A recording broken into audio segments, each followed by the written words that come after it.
ब्रह्मा जी बोले, वत्स, मैं संपूर्ण कामना पूर्ण करने वाला कवच कहता हूँ। सुनो, यह श्रुतियों का सार, कान के लिए सुखप्रद, वेदों में प्रतिपादित एवं उनसे अनुमोदित है। राजेश्वर भगवान श्री कृष्ण गोलोक में विराजमान थे। वहीं वृंदावन में रास मंडल था। उसी समय उन प्रभु ने मुझे यह कवच सुनाया था। कल्प वृक्ष की तुलना करने वाला यह कवच परम गोपनीय है। जिन्हें किसी ने नहीं सुना है, वे अद्भुत मंत्र इसमें सम्मिलित हैं। इसे धारण करने के प्रभाव से ही भगवान शुक्राचार्य संपूर्ण दैत्यों के पूज्य बन सके। ब्राह्मण, बृहस्पति में इतनी बुद्धि का समावेश इस कवच की महिमा से ही हुआ है। वाल्मीकि मुनि सदा इसका पाठ और सस्ती का ध्यान करते थे। अतः उन्हें कविंद्र कहलाने का सौभाग्य प्राप्त हो गया। वे भाषण करने में परम चतुर हो गए। इसे धारण करके स्वयंभू मनु ने सबसे पूजा प्राप्त की। करार, गौतम, कान, पानी, सात्ययन, दाक्ष और कात्यायन इस कवच को धारण करके ही ग्रंथों की रचना में सफल हुए। इसे धारण करके स्वयं कृष्ण द्वैपायन व्यासदेव ने वेदों का विभाग कर खेल ही खेल में अखिल पुराणों का प्रणयन किया। साता तक सावर्त, वशिष्ठ, पराशर, याज्ञवल्क्य, ऋष्यंग, भरद्वाज, आस्तिक, देवल, जैगीषव्य और याति ने इस कवच के साथ ही पूरे ग्रंथ का अध्ययन किया था। इसी से सर्वत्र उनका सम्मान होने लगा। विपेंद्र, इस कवच के ऋषि प्रजापति हैं। स्वयं वृष्टि छंद है। माता शारदा अधिष्ठात्री देवी हैं। अखिल तत्व परिज्ञान पूर्वक संपूर्ण अर्थ के साधन तथा समस्त कविताओं के विवेचन में इसका प्रयोग किया जाता है।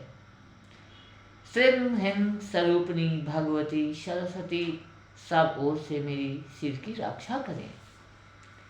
श्रीमयी वाग देवता सदा मेरी ललाट की रक्षा करें।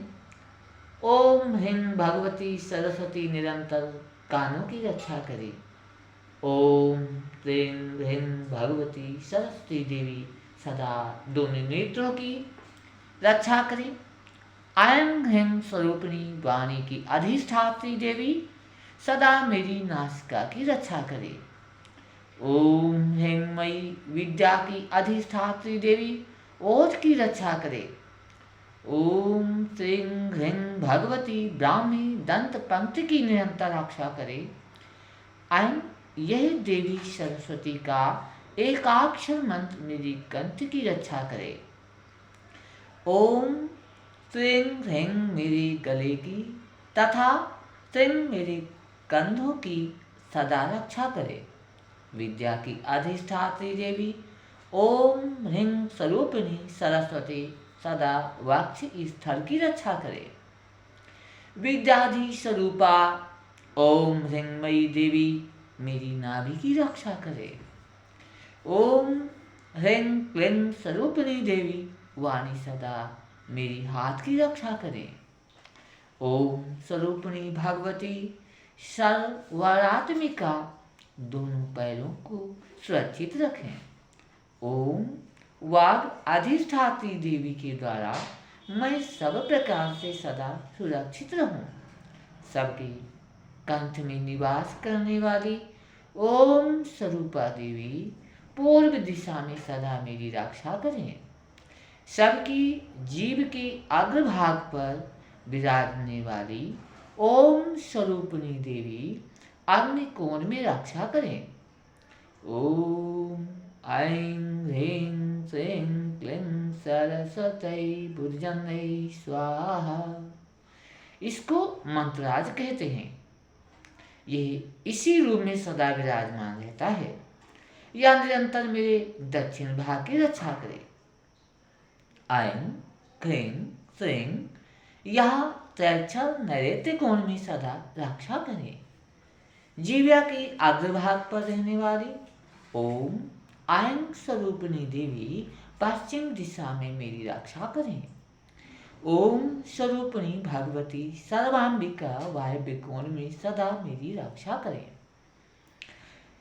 गद्य में निवास करने वाली ओम ऐं श्रीं क्लींमयी देवी उत्तर दिशा में मेरी रक्षा करें।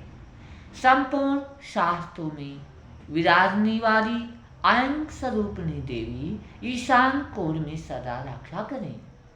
ओम ह्रीं स्वरूपिणी सर्वपूजिता देवी ऊपर से मेरी रक्षा करें। पुस्तक में निवास करने वाली ह्रीं स्वरूपिणी देवी मेरे निम्न भाग की रक्षा करें। ओम स्वरूपिणी ग्रंथवीर स्वरूपा देवी सब ओर से मेरी रक्षा करें। विप्र, ये सरस्वती कवच तुम्हें सुना दिया।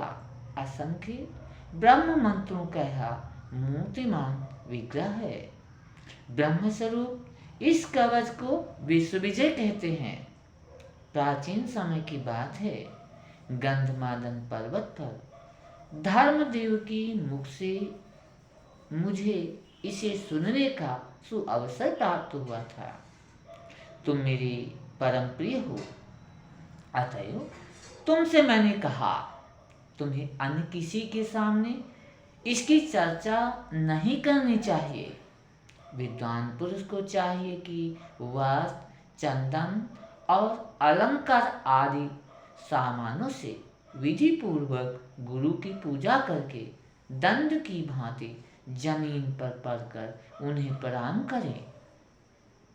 तत्पश्चात उनसे इस कवच का अध्ययन करें। 5 लाख जप करने के पश्चात यह कवच सिद्ध हो सकता है। इस कवच के सिद्ध हो जाने पर पुरुष को बृहस्पति के समान पूर्ण योग्यता प्राप्त हो सकती है। इस कवच के प्रसाद से पुरुष भाषण करने में परम चतुर, कवियों का सम्राट और त्रैलोक विजयी हो सकता है। उसमें सब कुछ जीतने की योग्यता प्राप्त हो जाती है। प्रेम से बोलो भगवती सरस्वती माता की जय।